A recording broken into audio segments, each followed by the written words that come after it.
ಅಂದ್ರೆ ನಂದು ಕೈ ಚೆನ್ನಾಗಿದೆ ಅಂತ ಹೇಳಿ ಆವಾಗಲೇ ನನಗೆ ತುಂಬಾ ಆಪರೇಷನ್ಗಳನ್ನ PG ಪೀರಿಯಡ್ ಅಲ್ಲೇ ಮಾಡ್ಲಿಕ್ಕೆ ತುಂಬಾ ಅವಕಾಶ ಕೊಟ್ಟಿದ್ರು. ಕೆಲವರು ಮಿನಿಸ್ಟರ್ಗಳು ಕರಿಯರು, ಅವ್ರನ್ನು ಹೋಗಿ ನೋಡ್ತಾ ಇದ್ರು. ಆವಾಗ ನಾನೇ ಔಷಧಿಗಳನ್ನು ತಗೊಂಡು ಹಾಸ್ಪಿಟಲ್ಗಳಲ್ಲಿ ಡಿಸ್ಪೆನ್ಸ್ ಮಾಡಿ ಕಾಯ್ಕೊಂಡಿರೋದು. ಪ್ರೊಬೇಷನರಿ ಪೀರಿಯಡ್ ಡಿಕ್ಲೇರ್ ಮಾಡ್ಕೊಳ್ಳೋದಕ್ಕೆ ಬೇಕಾದ ಡಿಪಾರ್ಟ್ಮೆಂಟಲ್ ಎಕ್ಸಾಮು, ಅಕೌಂಟ್ಸು, ಲಾ ಇವೆಲ್ಲದನ್ನು ಮೊದಲನೇ ವರ್ಷದಲ್ಲೇನೆ ಕಂಪ್ಲೀಟ್ ಮಾಡ್ಕೊಂಡ್ಬಿಟ್ಟು ಪವರ್ ಸೆಂಟರ್ ಹತ್ರ ಇರೋದು ಏನೋ ಎತ್ತೋ ಅನ್ನೋ ಭಯ ಇತ್ತು. ಆದ್ರೆ ನಾನು ಒಂದ್ಸಾರಿ ಅಲ್ಲಿ ಕೆಲಸ ಪ್ರಾರಂಭ ಮಾಡಿದ್ಮೇಲೆ ಎಲ್ಲರೂ ನನ್ನನ್ನ ಇಷ್ಟಪಟ್ಟು ಎಲ್ಲರಿಗೂ ವಿಶ್ವಾಸ ಸಂಪಾದನೆ ಮಾಡಿದ್ದೆ.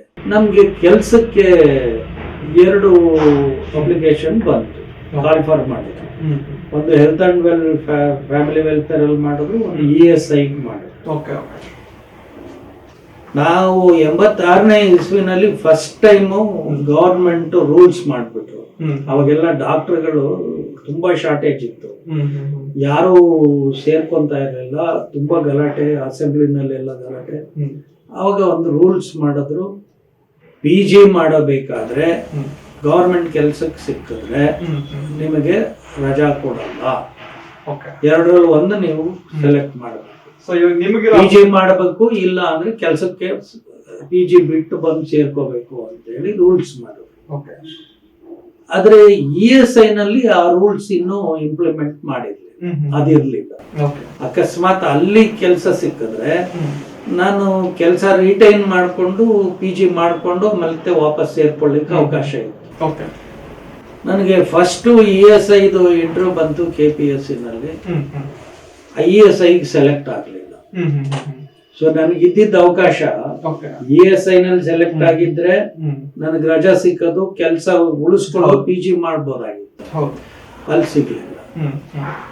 ಏನಪ್ಪ ಮಾಡೋದು ಅಂತ ಎನಿವೆ PG ಮಾಡ್ತಾ ಇದ್ನಲ್ಲ, ಇನ್ನು ಹೆಂಗಿದ್ರು ಅದಕ್ಕೆ ಇದು ಬರುತ್ತೆ ನೋಡೋಣ ಅಂತ ಹೇಳಿ ಅದಕ್ಕೂ ಇಮಿಡಿಯೇಟ್ ಆಗಿ ಇಂಟರ್ವ್ಯೂ ಬಂದ್ಬಿಡ್ತು. ಅಲ್ಲಿ ಇಂಟರ್ವ್ಯೂ ಅಟೆಂಡ್ ಮಾಡಿದೆ, ಅದರಲ್ಲಿ ಸೆಲೆಕ್ಟ್ ಆಯ್ತು. ಹೆಲ್ತ್ ಅಂಡ್ ಫ್ಯಾಮಿಲಿ ವೆಲ್ಫೇರ್ ಅಲ್ಲಿ ಸೆಲೆಕ್ಟ್ ಆಯ್ತು, ಬಟ್ ರಜಾ ಇಲ್ಲ, ರಜಾ ಕೊಡಲ್ಲ. PG ಬಿಟ್ಬೇಕು, ಹೋಗಿ ಕೆಲ್ಸಕ್ಕೆ ಸೇರ್ಕೋಬೇಕು, ಇಲ್ಲ ಅಂದ್ರೆ ಕೆಲಸ ಬಿಡಬೇಕು, PG ಮಾಡಬೇಕು. ಈ ಸಂದಿಗ್ಧದಲ್ಲಿ ನನಗೆ ಅವತ್ತಿನ ಕಾಲಕ್ಕೂ ಕೂಡ PGಗೆ ಬಹಳ ಬೆಲೆ ಇತ್ತು.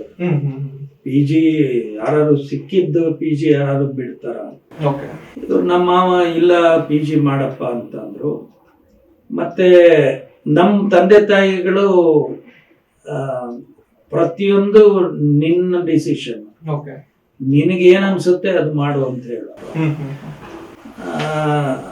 ನಮ್ಮ ಮಾವ ಪ್ರಿನ್ಸಿಪಾಲ್ ಹತ್ರನೂ ಹೇಳಿಸ್ಬಿಟ್ಟು ಅವ್ರ ಹತ್ರನೂ ಹೇಳಿಸೋದು, ನಾನ್ ಕೆಲಸ ಕೊಡಿಸ್ತೀನಿ, ನೀನ್ PG ಮಾಡು ಅಂತ ಹೇಳಿ ಅವ್ರು ಹೇಳೋದು.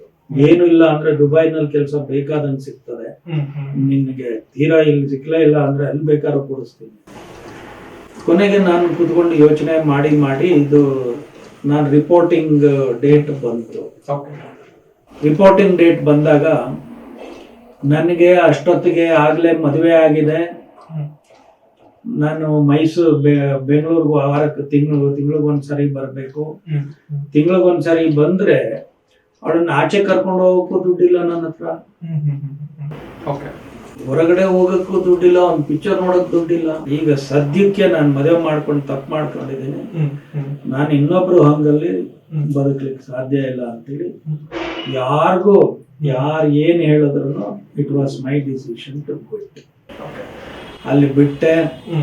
ಫಸ್ಟ್ ಪೋಸ್ಟಿಂಗ್ ಇಲ್ಲೆಲ್ಲೋ ಹಾಸನ್ ಜಿಲ್ಲೆ ಅಂಡ್ರಂಗಿ ಅಂತ ಒಂದು ರಿಮೋಟ್ ವಿಲೇಜ್. ಸೊ ಈ ಫಸ್ಟ್ ಜಾಬ್ ತಗೊಳ್ತಿರಲ್ಲ ಸರ್, ಡಾಕ್ಟರ್ ವೃತ್ತಿಯ, ಸೊ ಆ ಒಂದು ಸ್ಟಾರ್ಟಿಂಗ್ ಬೇಸ್ ಯಾವ ತರ ಇತ್ತು ಸರ್? ಅವಾಗಿನ ಆರೋಗ್ಯ ಪರಿಸ್ಥಿತಿಗಳು, ಜ್ವರಗಳು ಯಾವ ತರ ಇರ್ತಿತ್ತು ಸರ್? ಇಲ್ಲ ಆವಾಗ ನಾನೇ ಔಷಧಿಗಳನ್ನು ತಗೊಂಡು ಹಾಸ್ಪಿಟಲ್ಗಳಲ್ಲಿ ಡಿಸ್ಪೆನ್ಸ್ ಮಾಡಿ ಕಾಯ್ಕೊಂಡಿರೋದು. ಬೆಳಗ್ಗೆ ಬಸ್ಸಲ್ಲಿ ಹೋಗ್ಬೇಕಾಗಿತ್ತು ನಾನು. ಅಷ್ಟೊತ್ತಿಗೆ ಒಂದು ಲೂನಾ ತಗೊಂಡಿದ್ದೆ. ಲೂನಾದಲ್ಲಿ 8 ಕಿಲೋಮೀಟರ್ ಅದು ನಾನು ಇದ್ದಿದ್ದ ಊರಿಗೆ. ಅಲ್ಲಿಗೆ ಹೋಗೋ ಅಷ್ಟೊತ್ತಿಗೆ ಬಹಳ ಮರ್ಯಾದೆ ಸಿಗ್ತಾ ಇತ್ತು, ಡಾಕ್ಟರ್ಗಳಿಗೆ ಮರ್ಯಾದೆ ಇತ್ತು. ಅಂದ್ರೆ ಫೆಸಿಲಿಟೀಸ್ ಇರ್ಲಿಲ್ಲ. PHO remote village. ಪ್ರಿವಿಲೇಜ್. ನನ್ಗಂತ ಸ್ಯಾಟಿಸ್ಫ್ಯಾಕ್ಷನ್ ಏನು ಇರಲಿಲ್ಲ. ಹಂಗಾಗಿ ಅಲ್ಲಿ ನಾನು ಇದ್ದಿದ್ದು ಕೊಣನೂರಲ್ಲಿ ಒಂದು ದೊಡ್ಡ ಹಾಸ್ಪಿಟಲ್ ಅದು ಇದ್ದಿದ್ರಲ್ಲಿ. ಅಲ್ಲಿ ಒಬ್ರು ಡಾಕ್ಟ್ರು ಟ್ರಾನ್ಸ್ಫರ್ಗೆ MLA ನೋಟ್ ಕೊಟ್ಟಿದ್ದಾರೆ ಅಂತ ಅಲ್ಲಿಗೆ ಹೋಗ್ಬೇಕು ಅಂತ ನಾನು ಕೇಳ್ಕೊಂಡು ಬಂದಿದ್ದೆ. ಸೊ ಈಗ ನೀವು ಮದ್ವೆ ಕೂಡ ಆಗಿದ್ದು ಇದೇ ಒಂದು ಸಿಚುಯೇಷನ್ ಅಲ್ಲಿ. ಸೊ ಈಗ ನೀವು ಮದ್ವೆ ಆಗಿದ್ದು ಬೆಂಗಳೂರು ಟ್ರಾನ್ಸ್ಫರ್ ತಗೊಳ್ಳೋದಕ್ಕೆ ಒಂದು ರೀಸನ್ ಆಯ್ತಲ್ಲ, ಅದ್ರ ವಿಚಾರ ಮಾತಾಡಿದ್ರೆ ಸರ್. ಇಲ್ಲ, ಅದೇನಾಯ್ತು, ಅವಾಗ ರೂಲ್ಸ್ ಇದ್ದಿದ್ದು 6 ವರ್ಷ ಕಂಪಲ್ಸರಿ ರೂರಲ್ ಸರ್ವಿಸ್ ಮಾಡಬೇಕು ಅಂತ. ಅದನ್ನ ಯಾವುದೇ ಕಾರಣಕ್ಕೂ ಅದನ್ನು ಬದಲಾವಣೆ ಮಾಡ್ಲಿಕ್ಕೆ ಸಾಧ್ಯ ಇಲ್ಲ ಅಂತೇಳಿ ಹೇಳಿತ್ತು ಸರ್ಕಾರ. ಹಂಗಾಗಿ ನಾವು ಬೆಂಗಳೂರಿಗೆ ಬರೋ ಕನಸೇ ಇಲ್ಲ, ಬೆಂಗಳೂರಿಗೆ ಬರ್ಲಿಕ್ಕೆ ಸಾಧ್ಯ ಇಲ್ಲ. ನಾನು ಅದಕ್ಕೋಸ್ಕರ ರೂರಲ್ ಪೋಸ್ಟಿಂಗ್ ಅಲ್ಲೇ ಪಕ್ಕದಲ್ಲಿ ಒಂದು ಬೆಟರ್ ಪ್ಲೇಸ್ ಇದೆಯಲ್ಲ, ಅಲ್ಲಿಗೆ ಯಾರಿಗೋ ಒಬ್ರಿಗೆ ಚೇಂಜ್ ಮಾಡ್ತಿದ್ದಾರೆ ಅಂತ ಅವ್ರು MLA ಅವ್ರನ್ನ ತೆಗಿತೀನಿ, ನಿಮಗೆ ಕೊಡ್ತೀನಿ ಬನ್ನಿ ಅಂತ ಹೇಳಿದ್ರು. KB ಮಲ್ಲಪ್ಪನವರು ಅವ್ರ ಮಿನಿಸ್ಟರ್ ಆಗಿ.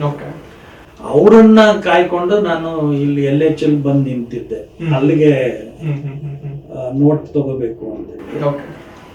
ಅಷ್ಟೊಳಗೆ ನನ್ನ ಬ್ರದರ್ ಇಲ್ಲ ಒಬ್ಬ ಇದ್ದ, ಅವನು ವಿಧಾನಸೌಧದಲ್ಲಿ ಕೆಲಸ ಮಾಡ್ತಾ ಇದ್ದ.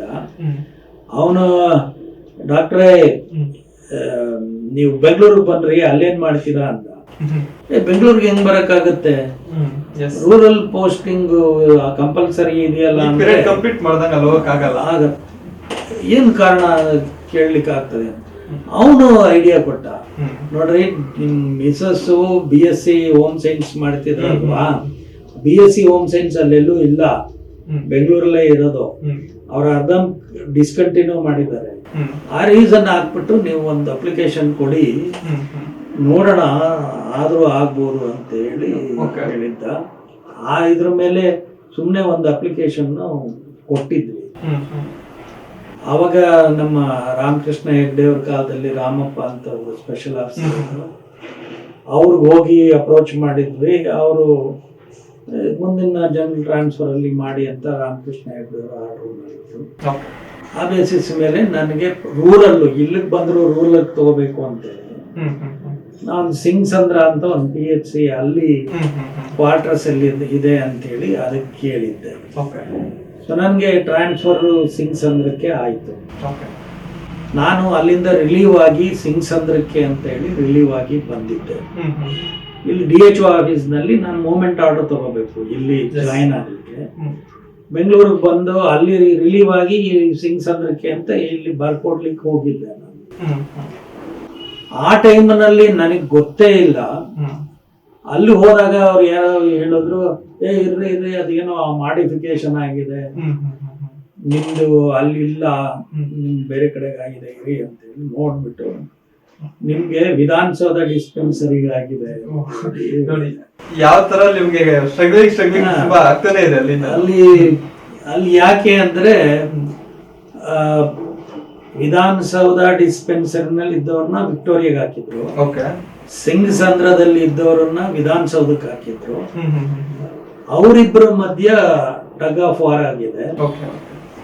ಅವರು ಅಲ್ಲೇ ಇರಬೇಕು ಅಂತ ವಿಧಾನಸೌಧಕ್ಕೆ ಇದ್ದವರು, ಅವನು ಅಲ್ಲಿಗೆ ಬರಬೇಕು ಅಂತ.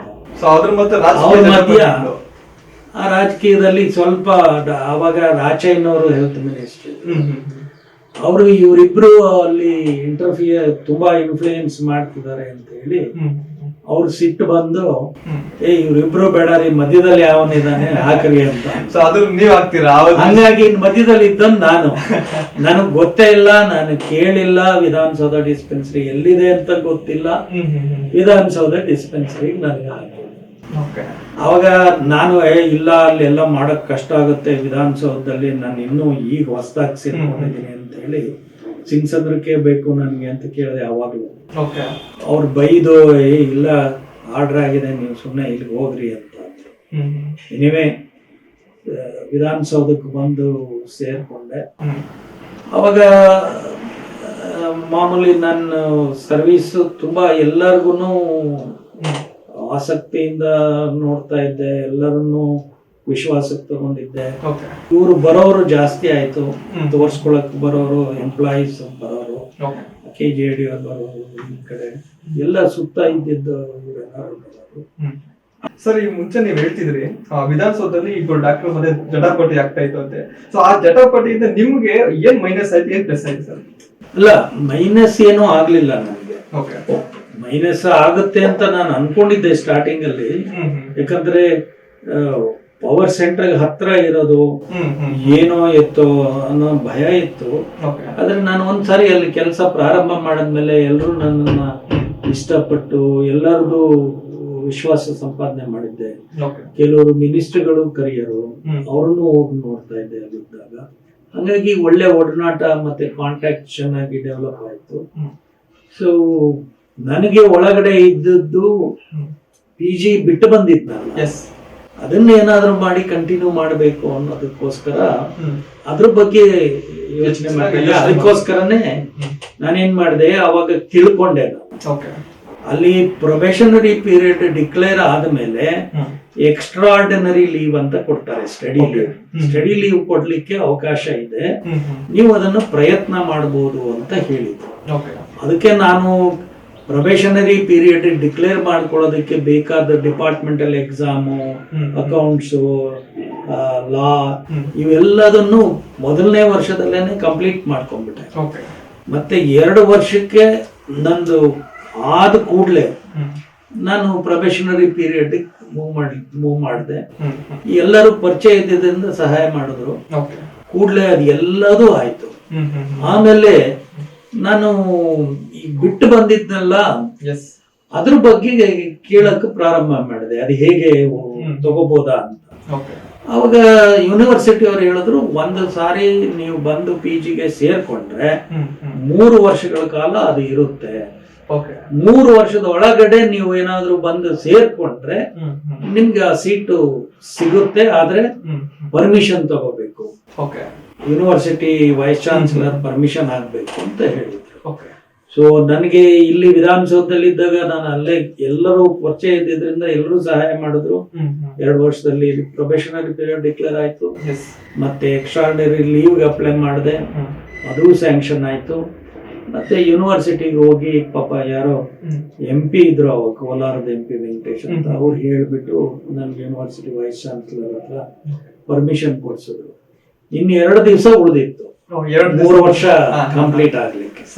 ಅವಾಗ ಹೋಗಿ ನಾನು ಮತ್ತೆ ಹುಬ್ಳಿನಲ್ಲಿ ಹೋಗಿ ರಿಜಾಯಿನ್ ಆಗಿ ಅಲ್ಲಿಂದ ಮತ್ತೆ ಮೈಸೂರಿಗೆ ಟ್ರಾನ್ಸ್ಫರ್ ತಗೊಂಡು ಮೈಸೂರಲ್ಲಿ ನಾನು MS 3 ವರ್ಷ 89ರಿಂದ 92 ನನ್ನ PG ಮುಗಿಸ್ದೆ.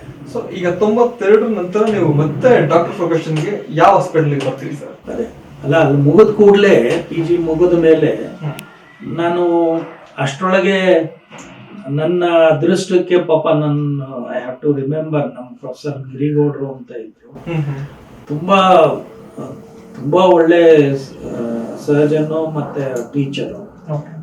ಅವರು ಯೂನಿಟ್ ಅಲ್ಲಿ ನಾನು ಕೆಲಸ ಮಾಡಿದ್ದೆ. ಅವರು ಎಲ್ಲರಿಗೂ ಅವ್ರು ಮಾಡಬೇಕಾದ್ರೆ PG ತುಂಬಾ ಚಾನ್ಸ್ ಕೊಡ್ತಾ ಇದ್ರು. ಅಂದ್ರೆ ನಂದು ಕೈ ಚೆನ್ನಾಗಿದೆ ಅಂತ ಹೇಳಿ ಆವಾಗ್ಲೇ ನನಗೆ ತುಂಬಾ ಆಪರೇಷನ್ಗಳನ್ನ PG ಪೀರಿಯಡ್ ಅಲ್ಲೇ ಮಾಡ್ಲಿಕ್ಕೆ ಎನ್ಕರೇಜ್ ಮಾಡಿ ತುಂಬಾ ಅವಕಾಶ ಕೊಟ್ಟಿದ್ರು. ಹಾಗಾಗಿ ನನಗೆ ಇಲ್ಲಿ PG ಮುಗಿಸ್ಕೊಂಡು ಬರೋ ಅಷ್ಟೊತ್ತಿಗೆ ನನ್ಗಾಗ್ಲೇ ಒಂದ್ ರೀತಿ ಹುಚ್ಚು.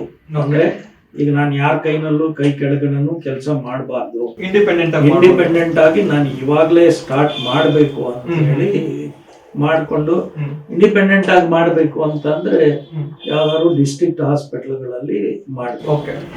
ಸೊ ನನ್ಗೆ ಇಲ್ಲಿ ಬೆಂಗಳೂರಿನಲ್ಲಿ KC ಜನರಲ್ ಆಸ್ಪತ್ರೆ ಚೆನ್ನಾಗಿದೆ, ಅಲ್ಲಿ ಅವಕಾಶಗಳು ಜಾಸ್ತಿ ಇದೆ, ತುಂಬಾ ಪೇಷಂಟ್ ಬರ್ತಾರೆ ಅಂತ ಹೇಳಿ. ಸೊ ಅವಾಗ ನಂದು ಅದೃಷ್ಟ, ಬಂಗಾರಪ್ಪನವ್ರ ಮುಖ್ಯಮಂತ್ರಿ ಇದ್ರು, ಒಬ್ರು ಕೋಟಿಲಿಂಗನಗೌಡ ಅಂತ ಸೆಕ್ರೆಟರಿ ಇದ್ರು, ಆತ ನನಗೆ ಪುಟ್ಸ್ವಾಮಿಗೌಡರು ಮಿನಿಸ್ಟರ್.